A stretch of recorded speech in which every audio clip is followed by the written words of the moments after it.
Dear students, to the foot from its child ಅನ್ನುವಂಥ ಪೋಯಮ್ಗೆ 3 marks allot ಆಗಿರ್ತದೆ.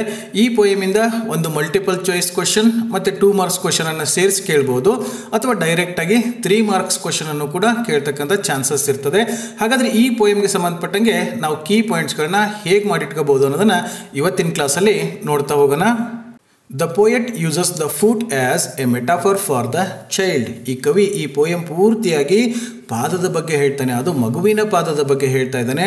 ಅಂದರೆ ಕೇವಲ ಪಾದದ ಬಗ್ಗೆ ಮಾತ್ರ ಹೇಳ್ತಾ ಇಲ್ಲ, ಆ ಪಾದವನ್ನು ಒಂದು ಮೆಟಾಫರ್ ಆಗಿ ಬಳಸ್ತಾ ಇದ್ದಾನೆ, ಒಂದು ರೂಪಕವಾಗಿ ಬಳಸ್ತಾ ಮಗುವಿನ ಜೀವನದ ಬಗ್ಗೆ ಇಲ್ಲಿ ಹೇಳ್ತಾ ಹೋಗ್ತಾ ಇದ್ದಾನೆ. ಇಲ್ಲಿ ಮಗು ಅಂತಂದರೆ ಯಾವುದೋ ಒಂದು ಮಗು ಅಂತಲ್ಲ, ಎಲ್ಲರೂ ಕೂಡ ನಾವು ನೀವು ಎಲ್ಲರೂ ಏನಿದ್ದೀವಿ, ನಮ್ಮ ಜೀವನ ಹೇಗಿದೆ ಅನ್ನೋದನ್ನು ಕವಿ ಇಲ್ಲಿ ಪಾದದ ಮೂಲಕ ಹೇಳ್ತಾ ಹೋಗ್ತಾ ಇದ್ದಾನೆ. And describes the dreams and realities of life. ಈ ಮಗುವಿನ ಪಾದವನ್ನು ಉದಾಹರಣೆ ಕೊಡ್ತಾ ಕನಸು ಮತ್ತು ವಾಸ್ತವ ಸತ್ಯಗಳ ಬಗ್ಗೆ ಇಲ್ಲಿ ಕವಿ ಅರಿವು ಮೂಡಿಸ್ತಾನೆ. ಮಗು ಚಿಕ್ಕದಾಗಿದ್ದಾಗ ಅದು ಏನೇನು ಕನಸು ಕಂಡಿರ್ತದೆ, ಜೀವನ ಅಂದರೆ ಹೇಗೆ, ಅದನ್ನು ಹೇಗೆ ಬದುಕಬೇಕು ಅಂತೆಲ್ಲ ಕನಸು ಕಾಣ್ತಾ ಇರ್ತದೆ.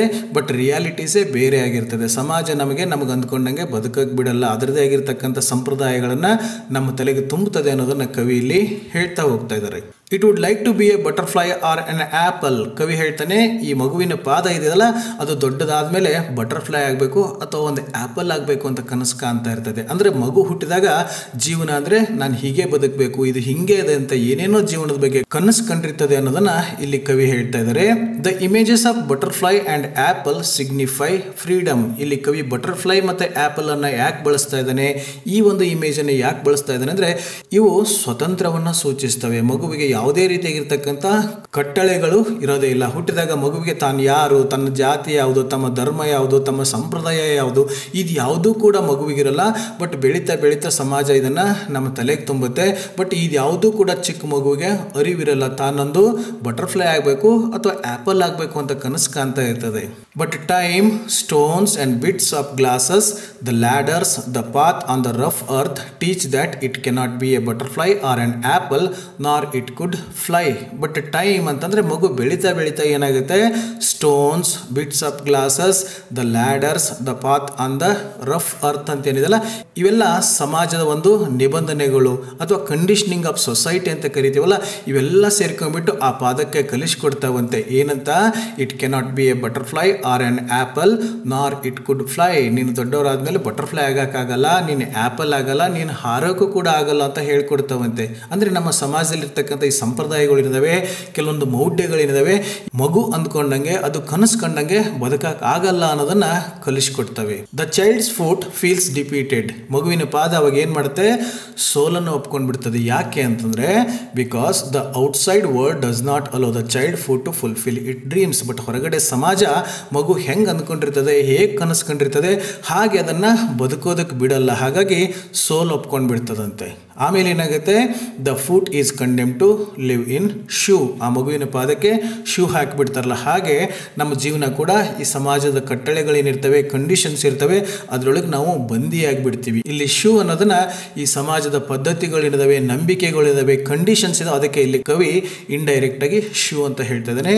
But foot feels it as a prison. ಮಗುವಿಗೆ ಇಷ್ಟ ಆಗಲ್ಲ, ಯಾಕಂದರೆ ಅದರಲ್ಲಿ ನಾನು ಬಂದಿಯಾಗಿದ್ದೀನಿ ಅಂತ ಅನ್ಸುತ್ತೆ. ಶೂನಲ್ಲಿ ಒಳಗಡೆ ಪಾದ ಹೇಗೆ ಬಂದಿಯಾಗಿರ್ತದೋ ಹಾಗೆ ನಾವು ಕೂಡ ಈ ಸಮಾಜದ ಕಟ್ಟಳೆಗಳಿಗೆ ಬಂದಿಯಾಗಿರ್ತೀವಿ. ಕೆಲವೊಂದು ನಂಬಿಕೆಗಳನ್ನು ನಮ್ಮ ತಲೆಗೆ ತುಂಬಲಾಗಿರ್ತದೆ, ಅದು ಒಂದು ರೀತಿಯಾಗಿರ್ತಕ್ಕಂಥ ಬಂಧನ ಅಂತ ಕವಿಯಲ್ಲಿ ಹೇಳ್ತಾ ಇದ್ದಾರೆ. ಒಂದು ಸಾರಿ ಮಗುವಿನ ಪಾದ ಈ ಶೂನಲ್ಲಿ ಬಂದಿ ಆಗ್ಬಿಟ್ಟಿತು ಅಂತಂದರೆ ಮುಂದೇನಾಗುತ್ತೆ ನೋಡಿ, in the darkness of the shoe. ಆ ಶೂನಲ್ಲಿ ಎಲ್ಲ ಕಡೆ ಬರೀ ಕತ್ತಲೆ ತುಂಬ್ಕೊಂಡು ಬಿಟ್ಟಿರ್ತದೆ.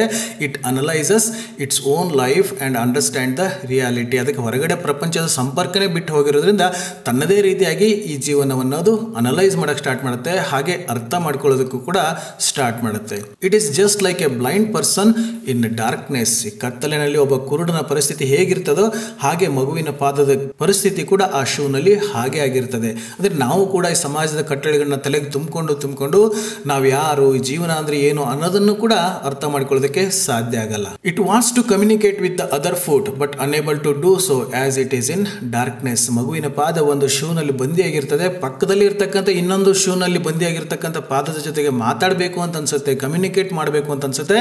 ಬಟ್ ಅದು ಸಾಧ್ಯ ಆಗಲ್ಲ. ಯಾಕೆ ಅಂತಂದರೆ ಅಲ್ಲಿ ಬರೀ ಅಂಧಕಾರ, ಕತ್ಲೆ ತುಂಬ್ಕೊಂಡು ಬಿಟ್ಟಿರ್ತದೆ, ಅದಕ್ಕೆ ಸಾಧ್ಯ ಆಗೋದೇ ಇಲ್ಲ. The nails on the toe of a child are compared eyeless reptiles. ಆ ಕಮಲದ ಹೂವಿನ ಎಸಳಿನಂಗಿರ್ತಕ್ಕಂಥ ಮಗುವಿನ ಬೆರಳುಗಳು ಸ್ಫಟಿಕದಷ್ಟು ಶುಭ್ರವಾಗಿರ್ತವೆ. ಬಟ್ ಅವು ಶೂನಲ್ಲಿ ಬಂದಿಯಾಗಿ ಬೆಳೀತಾ ಬೆಳೀತಾ ಹೇಗಾಗ್ತವೆ ಅಂತಂದ್ರೆ ಐಲೆಸ್ ರ್ಯಾಪ್ಟೈಲ್ಸ್, ಈ ಸರೀಸೃಪಗಳು ಇರ್ತಾವಲ್ಲ, ಕಣ್ಣು ಇಲ್ಲದೆ ಇರತಕ್ಕಂಥ ಸರೀಸೃಪಗಳ ರೂಪ ಪಡ್ಕೊಂಡ್ಬಿಡ್ತವೆ. ಆಸ್ ಇಟ್ ಗ್ರೋಸ್, ಆ ಪಾದ ಬೆಳೆದಂಗೆ ಏನಾಗುತ್ತೆ, the foot becomes rough and exposed by the scarce of injuries. ಮಗುವಿನ ಪಾದ ಎಷ್ಟು ಸಾಫ್ಟ್ ಆಗಿರ್ತದೆ, ಎಷ್ಟೊಂದು ಮೃದುವಾಗಿರ್ತದೆ, ಕೋಮಲವಾಗಿರ್ತಕ್ಕಂಥ ಪಾದ ಮುಂದೆ ಬೆಳೀತಾ ಏನಾಗುತ್ತೆ, ತುಂಬಾ ರಫ್ ಆಗಿಬಿಡ್ತದೆ. ಈ ಕಲ್ಲು ಮುಳ್ಳುಗಳೆಲ್ಲ ತುಳಿತಾ ಬೆರಳುಗಳು ಹೇಗೆ ರಫ್ ಆಗ್ತಾವೋ ಹಾಗೆ ಸಮಾಜದಲ್ಲಿರ್ತಕ್ಕಂಥ ಈ ಸಂಪ್ರದಾಯ ಪದ್ಧತಿಗಳಿಂದಾಗಿ ಮಗುವಿನ ಜೀವನ ಕೂಡ ಅದೇ ರೀತಿ ಆಗಿಬಿಡ್ತದೆ ಅಂತ ಹೇಳ್ತಾನೆ. The foot knows no rest as it continuously works through markets, mines and politics. ಜೀವನ ಪೂರ್ತಿ ಆ ಪಾದಕ್ಕೆ ರೆಸ್ಟ್ ಅನ್ನೋದೇ ಇರಲ್ಲ. ಯಾಕೆಂದ್ರೆ ಅದು ಸಾಯೋವರೆಗೂ ಕಂಟಿನ್ಯೂಸ್ ಆಗಿ ಕೆಲಸ ಮಾಡ್ತಾನೆ ಇರ್ತದೆ, ನಡೀತಾನೆ ಇರ್ತದೆ, ಕೆಲಸ ಮಾಡ್ತಾನೆ ಇರ್ತದೆ.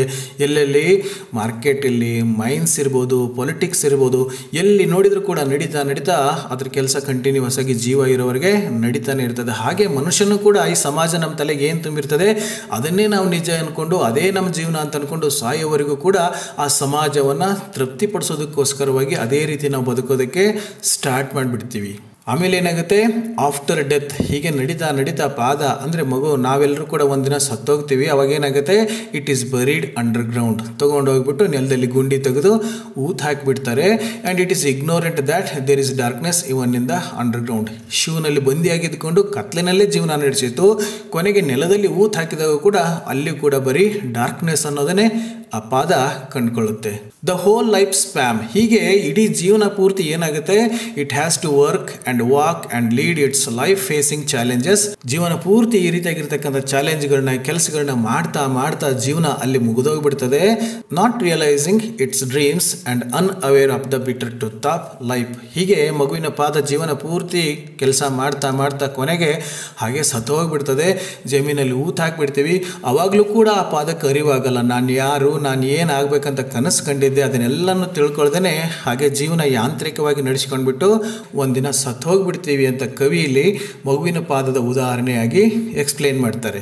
ಇವಿಷ್ಟು to the foot from its child ಅನ್ನುವಂಥ ಪೋಯಮ್ಗೆ ಸಂಬಂಧಪಟ್ಟಿರ್ತಕ್ಕಂಥ ಕೀ ಪಾಯಿಂಟ್ಸ್ಗಳು. ಇಷ್ಟು ಪಾಯಿಂಟ್ಸ್ಗಳು ತಮಗೆ ಗೊತ್ತಿದ್ರೆ ಅವರು ಯಾವುದೇ ರೀತಿಯಾಗಿರ್ತಕ್ಕಂಥ ಪ್ರಶ್ನೆಗಳನ್ನ ಕೇಳಿದ್ರೆ ತಾವು ಆನ್ಸರ್ ಮಾಡ್ಬೋದು. ಇನ್ನು ಕೆಲವೊಬ್ರು ಇರ್ತಾರೆ, ಅವರು ಪಾಸಿಂಗ್ ಪ್ಯಾಕೇಜ್, ನಮಗೇನೋ ಅರ್ಥ ಆಗಲ್ಲ ಸರ್, ಸ್ವಂತವಾಗಿ ಒಂದು ವಾಕ್ಯನೂ ಬರೆಯೋಕ್ಕಾಗಲ್ಲ ಅನ್ನೋರಿಗೆ ಇಲ್ಲಿ ಕೆಲವೊಂದು ಶಾರ್ಟ್ ಪಾಯಿಂಟ್ಸ್ಗಳಿದೆ ನೋಡಿ. Foot the symbol of journey of life. ಈ ಜೀವನದ ಒಂದು ಪಯಣ ಇರ್ತದಲ್ಲ ಅದನ್ನೇ ಇಲ್ಲಿ ಕವಿ ಫುಟ್ ಪಾದದ ಮೂಲಕ ಹೇಳ್ತಾ ಇದ್ದಾನೆ. ಕಂಟಿನ್ಯೂಸ್ಲಿ ಟೈಲಿಂಗ್ ಅಂದರೆ ಹುಟ್ಟಿದಾಗಿಂದ ಸಾಯೋವರೆಗೆ ಅದು ಕೆಲಸ ಮಾಡ್ತಾನೆ ಇರ್ತದೆ, ಶ್ರಮ ವಹಿಸ್ತಾನೆ ಇರ್ತದೆ. Child's dream butterfly or an apple. ಆ ಮಗು ಹುಟ್ಟಿದಾಗ ಏನು ಕನಸ್ಕೊಂಡಿರ್ತದೆ ಅಂದರೆ ಮುಂದೆ ಬಟರ್ಫ್ಲೈ ಆಗಬೇಕು ಅಥವಾ ಆ್ಯಪಲ್ ಆಗಬೇಕು ಅಂತ ಕನಸ್ಕೊಂಡಿರ್ತದೆ. Hardships teach the lesson of reality. But ಸಮಾಜ ಅನ್ನೋದು, ಈ ಹಾರ್ಡ್ಶಿಪ್ ಅನ್ನೋದು, ಈ ಕಷ್ಟ ನೋವು ಅನ್ನತಕ್ಕಂಥವು ಆ ಮಗುವಿನ ಪಾದಕ್ಕೆ ಏನು ಮಾಡ್ತವೆ, ರಿಯಾಲಿಟಿ ಅಂದರೆ ಏನು ಅಂತ ಹೇಳ್ತವೆ. ಬಟರ್ಫ್ಲೈ ಅಥವಾ ಆ್ಯಪಲ್ ಆಗೋದಲ್ಲ, ಜೀವನ ಅಂದರೆ ಹೀಗೆ, ನಾವು ಹೀಗೆ ಬದುಕಬೇಕು ಅನ್ನೋದು ಅದು ಹೇಳಿಕೊಡ್ತದೆ. Soft nails grow into hard ಅಫಾಕ್ ಸಬ್ಸ್ಟೆನ್ಸ್. ಬಟ್ ಸಾಫ್ಟ್ ಆಗಿರ್ತಕ್ಕಂಥ ಮಗುವಿನ ಪಾದಗಳು, ಆ ಉಗುರುಗಳು ಏನಾಗ್ತವೆ, ಬೆಳೀತಾ ಅಫಾಕ್ ಸಬ್ಸ್ಟೆನ್ಸ್ ಅಂತಂದರೆ ನಾನ್ ಟ್ರಾನ್ಸ್ಪರೆಂಟ್, ಹಾರ್ಡ್ ಆಗಿರೋ ಒಂದು ವಸ್ತು ಥರ ಆಗಿಬಿಡ್ತವೆ. Blind foot walks everywhere. ಹೀಗೆ ಶೂನಲ್ಲಿ ಬಂದಿಯಾಗಿರ್ತಕ್ಕಂಥ ಆ ಪಾದ ಎಲ್ಲ ಕಡೆನೂ ಸುಮ್ಮನೆ ಸಾಯೋವರೆಗೂ ನಡೀತಾನೆ ಇರ್ತದೆ. Foot descends into underground. ಕೊನೆಗೆ ಸತ್ತೋದಾಗ ಅದನ್ನು ಅಂಡರ್ಗ್ರೌಂಡ್ ಆಗಿ ಊತ ಹಾಕಿಬಿಡ್ತಾರೆ.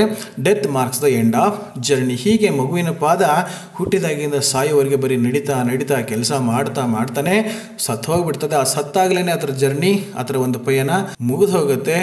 ಅಲ್ಲಿಗೆ ಅದರ ಕನಸುಗಳು ಏನು ಕಂಡಿತ್ತು, ತಾನು ಹೇಗೆ ಬದುಕಬೇಕು ಅಂದ್ಕೊಂಡಿತ್ತು, ಬಟ್ ರಿಯಾಲಿಟಿ ಇದರಲ್ಲೆಲ್ಲ ಅದು ಮರ್ತೋಗ್ಬಿಟ್ಟು ಏನು ಮಾಡ್ತದೆ, ಜೀವನ ಹಾಗೇನೆ ಕೊನೆಗೆ ಅನಿಸ್ಬಿಡ್ತದೆ ಅಂತ ಕವಿ ಇಲ್ಲಿ ಹೇಳ್ತಾರೆ. ಇಟ್ ಪಾಯಿಂಟ್ಸ್ಗಳನ್ನ ನೆನ್ಪಿಟ್ಕೊಳ್ಳಿ, ತಮಗೆ ಎಕ್ಸಾಮಲ್ಲಿ ಯೂಸ್ ಆಗ್ತವೆ ಅಂತ ಹೇಳ್ತಾ ಇವತ್ತಿನ ಕ್ಲಾಸ್ ಇಲ್ಲೇ ಮುಗಿಸೋಣ. ಇನ್ನು ನೆಕ್ಸ್ಟ್ ಕ್ಲಾಸಲ್ಲಿ ಮುಂದಿನ ಟಾಪಿಕ್ ಜೊತೆಗೆ ಮತ್ತೆ ಸಿಗೋಣ. So till then take care.